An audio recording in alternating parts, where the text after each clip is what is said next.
Hello दोस्तों, मेरे channel के एक और वीडियो में आप सबका स्वागत है। जैसे कि थंबनेल देख के आप समझ ही गए होंगे कि इस वीडियो का टॉपिक होगा डेसिमल टू हेक्साडेसिमल कन्वर्शन के बारे में, और ये वीडियो इसका पार्ट 2 है। जो पहला पार्ट है दोस्तों, वहाँ पे मैंने किसी भी इंटीजर डेसिमल नंबर को, जैसे कि 20 या 105, ऐसे कोई इंटीजर डेसिमल नंबर को कैसे हेक्साडेसिमल में कन्वर्ट करते हैं ये दिखाया है। और इस पार्ट 2 में मैं फ्रैक्शनल डेसिमल नंबर को कैसे हेक्साडेसिमल में कन्वर्ट करते हैं वो बताऊंगा। जैसे कि 31.75 ये एक फ्रैक्शनल नंबर है, मतलब पॉइंट के पीछे नंबर है। ऐसे नंबर को कैसे हेक्साडेसिमल में कन्वर्ट करते हैं वो दिखाऊंगा। तो चलिए दोस्तों, वीडियो को स्टार्ट करते हैं। तो दोस्तों, हमारा जो पहला एग्जाम्पल है वो है 31.75 और ये है दोस्तों डेसिमल में, हमें इसे कन्वर्ट करना होगा हेक्साडेसिमल में। तो दोस्तों, किसी भी डेसिमल नंबर को जिसमें पॉइंट है, मतलब फ्रैक्शनल है, उसको किसी भी नंबर सिस्टम में कन्वर्ट करने के लिए दो पार्ट में ये काम करना होगा।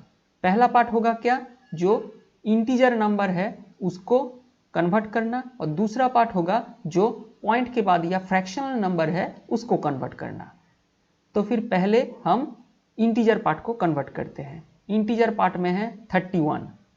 और दोस्तों, अगर आपने मेरा पहला वाला डेसिमल टू बाइनरी कन्वर्टर या फिर डेसिमल टू ऑक्टल कन्वर्शन का वीडियो देखा है तो आप जानते हैं कि डेसिमल को हेक्साडेसिमल में कन्वर्ट करने के लिए हमें बार बार इंटीजर पोर्शन को 16 से डिवाइड करना पड़ेगा। अगर आपने वो वीडियो नहीं देखा है तो डिस्क्रिप्शन में मैं उसका लिंक दे दूंगा, आप जाके वहाँ से चेकआउट कर सकते हैं। तो चलिए दोस्तों, हम 16 से इस 31 को डिवाइड करते हैं। तो इसको मैं राप में भी करके दिखा रहा हूँ। 16 से डिवाइड करेंगे 1 आएगा, 16 होगा, ये होगा 5 और ये होगा 1। तो फिर ये जो क्वोशंट निकल के आता है 1, उसको हमें लिखना पड़ेगा 31 के नीचे, और एक बड़ा सा हाइफन देने के बाद ये जो रिमाइंडर निकल के आया है उसको लिखना पड़ेगा यहाँ पे। तो दोस्तों, यहाँ पे जो क्वेश्चन निकल के आया वो 16 से छोटा है, मतलब हमारा कैलकुलेशन का जो पार्ट है वो आप खत्म हो चुका है। तो अगर इस वीडियो का पार्ट 1 आपने देखा है तो आप जानते हैं अब हम यहाँ से नीचे से ऊपर की तरफ जाएंगे, और हमारा आंसर जो होगा 31 डेसिमल में है, उसको हेक्साडेसिमल में कन्वर्ट करने से होगा पहले ये 1 और उसके बाद ये 15। लेकिन दोस्तों, हेक्साडेसिमल में 15 कोई नंबर नहीं होता है। हेक्साडेसिमल में ए को हम लिखते हैं 10 के लिए, बी को लिखते हैं 11 के लिए, सी को लिखते हैं 12 के लिए, डी को लिखते हैं 13 के लिए, ई लिखते हैं 14 के लिए, और एफ लिखते हैं 15 के लिए। तो फिर दोस्तों, यहाँ पे 15 का मतलब है एफ, तो फिर 15 ना लिख के हम यहाँ पे लिखेंगे एफ। और ये दोस्तों आप बहुत अच्छी तरह समझ लीजिए, क्योंकि अगर आपने यहाँ पे 15 लिख दिया तो ये रॉन्ग आंसर हो जाएगा।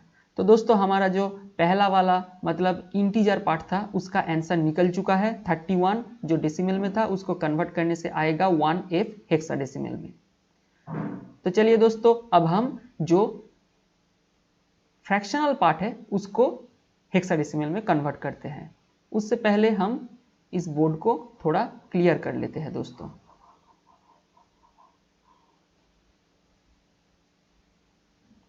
तो दोस्तों, अब 7.75 फ्रैक्शनल पार्ट है। जैसे कि मेरे पहले वाला वीडियो में मैंने बोला था कि इंटीजर पार्ट को हम कन्वर्ट करने के लिए जो प्रोसीड्योर अप्लाई करेंगे, फ्रैक्शनल पार्ट के लिए ठीक उसका ऑपोजिट प्रोसीड्योर अप्लाई करते हैं। तो फिर यहाँ पे हमने 16 से डिवाइड किया था, तो फिर यहाँ पे हमें 16 से मल्टीप्लाई करना पड़ेगा। और 16 से इसको मल्टीप्लाई करने से रिजल्ट आएगा 1200 और 2 संख्या के आगे पॉइंट, मतलब 12.00। तो फिर इसका हम इससे जो इंटीजर वाला पार्ट है वो लिख देंगे यहाँ पे, मतलब 12, और जो फ्रैक्शनल वाला पार्ट है उसको हम ले आएंगे नीचे। अब देखेंगे कि ये 0 निकला है कि नहीं, क्योंकि ये प्रोसीड्यूर हमको तब तक रिपीट करना होगा जब तक यहाँ पे 0 नहीं आ जाता। तो देखिए दोस्तों, यहाँ पे 0.00 आ चुका है, 0.00 का मतलब 0 ही है, तो फिर ये प्रोसीड्यूर भी हमारा यहाँ पे खत्म हो चुका है। तो अब हमें यहाँ से रिजल्ट देखना होगा। तो दोस्तों, जैसे कि यहाँ पे हमने रिजल्ट देखा था नीचे से ऊपर की तरफ, लेकिन यहाँ पे हम इसका उल्टा मतलब देखेंगे ऊपर से नीचे की तरफ। तो फिर हम क्या कह सकते हैं कि 0.75 ये डेसिमल में है, इसको हेक्साडेसिमल में कन्वर्ट करने से आता है 12। लेकिन दोस्तों, हेक्साडेसिमल में 12 नहीं होता, 12 के जगह पे क्या होता है आप जानते हैं, 12 के जगह पे होता है C। देखिए मैं फिर से दिखा रहा हूं, A मतलब 10, B मतलब 11 और C मतलब 12। तो फिर यहाँ हम 12 की जगह लिखेंगे C, और इसके सामने पॉइंट देना मत भूलना दोस्तों, और ये हेक्साडेसिमल में हो गया। तो फिर हमारा जो दोनों पार्ट था, डेसिमल वाला, इंटीजर वाला और फ्रैक्शनल वाला, दोनों पार्ट का हमने रिजल्ट निकाल लिया है। अब हम इन दोनों रिजल्ट को एक साथ मिलाएंगे। तो फिर मिलाने के बाद हमारा रिजल्ट क्या निकल के आता है, निकल के आता है 31.75। ये जो डेसिमल में था इसको कन्वर्ट करने से आएगा 1F पॉइंट, ये वाला C, और ये हो गया हेक्साडेसिमल में। तो दोस्तों, यही है इसका आंसर। आशा करता हूं आपको ये आंसर समझ में आया होगा, कैसे ये कर रहे हैं, ये प्रोसीड्यूर क्या है आपको समझ में आया होगा। अगर किसी भी जगह कोई प्रॉब्लम होता है तो वीडियो को थोड़ा पीछे जाके देखिए, आशा करता हूं समझ में आ जाएगा। तो चलिए अब हम बढ़ते हैं हमारे सेकेंड एग्जाम्पल की तरफ। जो सेकेंड एग्जाम्पल हमने लिया है दोस्तों, आपने थंबनेल में देखा होगा, वो एग्जाम्पल है 89.3125। ये थोड़ा बड़ा नंबर है, इसको हम कन्वर्ट करेंगे हेक्साडेसिमल में। तो दोस्तों, यहाँ भी सेम प्रोसीड्यूर, जो पॉइंट का आगे वाला मतलब जो इंटीजर पार्ट है उसको एक तरीके से, और पॉइंट का बाद वाला मतलब जो फ्रैक्शनल पार्ट है उसको दूसरे तरीके से हमें कन्वर्ट करना होगा। तो चलिए पहले हम इंटीजर पार्ट को कन्वर्ट करते हैं, 89 को 16 से डिवाइड करके। तो फिर हम राफ में इसको कर लेते हैं, 16 से डिवाइड कितना आएगा 580 और यहाँ 9 रिमाइंडर। तो फिर यहाँ पे आ जाएगा 5, जो क्वेश्चन निकल के आया है वो लिखेंगे यहाँ के नीचे, और एक बड़ा सा हाइफन देने के बाद जो रिमाइंडर निकल के आया है वो लिखेंगे यहाँ पे। तो दोस्तों, अब ये जो क्वेश्चन निकल के आया है वो 16 से छोटा है, तो फिर हमारा जो कैलकुलेशन का पार्ट था वो खत्म। अब हम इसको देखते हैं नीचे से ऊपर की तरफ। तो फिर जो इंटीजर पार्ट था 89, उसको हेक्साडेसिमल में कन्वर्ट करने से आएगा पहले ये 5 और उसके बाद ये 9, और ये होगा हेक्साडेसिमल में। तो दोस्तों, हमारा पहला पार्ट हो चुका है। अब बढ़ते हैं दूसरे पार्ट की तरफ। उससे पहले इस बोर्ड को थोड़ा क्लियर कर लेते हैं दोस्तों। तो ये जो दूसरा पार्ट है वो है 0.3125। मैंने पहले ही कहा था दोस्तों कि इंटीजर पार्ट को हम जिस प्रोसीड्यूर से कन्वर्ट करते हैं, डेसिमल पार्ट को एकदम उसका ऑपोजिट प्रोसीड्यूर अप्लाई करके कन्वर्ट करना पड़ता है। तो यहाँ पे देखिए हमने 16 से इसको डिवाइड किया था, तो फिर यहाँ पे क्या करेंगे, हम 16 से इसे मल्टीप्लाई करेंगे।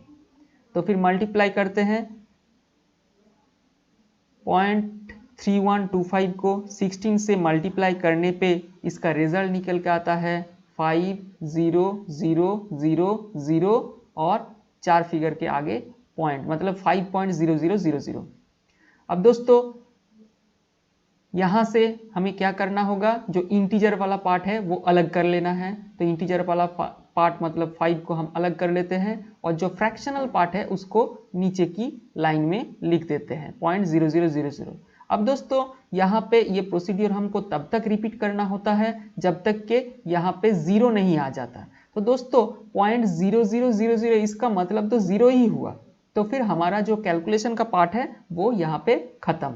अब हम देखेंगे इसका रिजल्ट क्या है। तो यहाँ पे देखिए इस जगह पे जब हम इंटीजर पार्ट को कर रहे थे तो फिर हम नीचे से ऊपर की तरफ देख रहे थे, और यहाँ पे देखेंगे उसका उल्टा, मतलब ऊपर से नीचे की तरफ। हालांकि एक ही नंबर है इसलिए कोई फर्क नहीं पड़ता है, लेकिन जब एक से ज़्यादा नंबर होगा तब हमें ऊपर से नीचे की तरफ ही देखना होगा। ये प्रोसीड्यूर फॉलो करने से आपका एरर आने का चांसेस बहुत कम हो जाता है।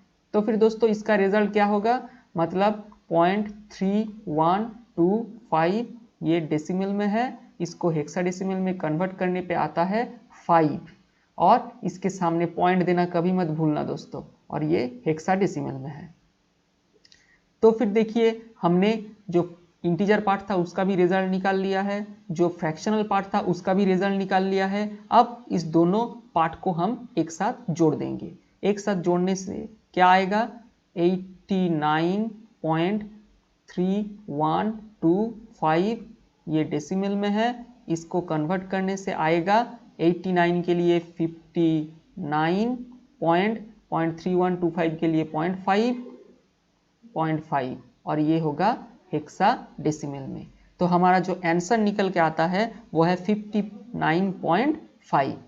तो आशा करता हूँ दोस्तों ये एग्जाम्पल भी आपको समझ में आया होगा। तो चलते हैं हम हमारे तीसरे एग्जाम्पल की तरफ। तो दोस्तों हमने जो तीसरा एग्जाम्पल यहाँ पे सिलेक्ट किया था वो था 20.15625। ये पिछले वाला जो एग्जाम्पल था उससे थोड़ा बड़ा है, फ्रैक्शनल पार्ट बड़ा है, इंटीजर पार्ट छोटा है दोस्तों। तो फिर हम यहाँ पे फ्रैक्शनल ही सीख रहे हैं, तो फिर हम फ्रैक्शनल पार्ट को बड़ा रख के ही इसे करेंगे। तो चलिए दोस्तों यहाँ भी सेम प्रोसीड्यूर अप्लाई होगा, मतलब इंटीजर वाले पार्ट के लिए एक प्रोसीड्यूर और फ्रैक्शनल वाले पार्ट के लिए दूसरा प्रोसीड्यूर। तो चलिए पहले इंटीजर वाले पार्ट को कन्वर्ट कर लेते हैं। 16 से कन्वर्ट करना होगा, सॉरी 16 से डिवाइड करना होगा। हम 16 से डिवाइड करते हैं, 16 1 16, यहाँ पे आएगा रिमाइंडर 4। तो ये जो क्वोशंट है वो निकल के आता है यहाँ पे, और एक बड़ा सा हाइफन देने के बाद ये जो रिमाइंडर है उसको लिखेंगे यहाँ पे। अब देखिए दोस्तों यहाँ पे निकल के आया है क्वोशंट 1 जो 16 से छोटा है, मतलब हमारा कैलकुलेशन का पार्ट खत्म हो चुका है। अब हम आंसर देखेंगे नीचे से ऊपर की तरफ। तो फिर हम ये कह सकते हैं कि 20 जो डेसिमल में था उसको हेक्साडेसिमल में कन्वर्ट करने से पहले आता है ये 1 और उसके बाद ये 4, और ये हेक्साडेसिमल में है इसलिए हम 16 इसका बेस लिख देते हैं। तो चलिए दोस्तों पहला पार्ट तो हो चुका, अब बढ़ते हैं दूसरे पार्ट की तरफ। उससे पहले इस बोर्ड को थोड़ा क्लियर कर लेते हैं दोस्तों।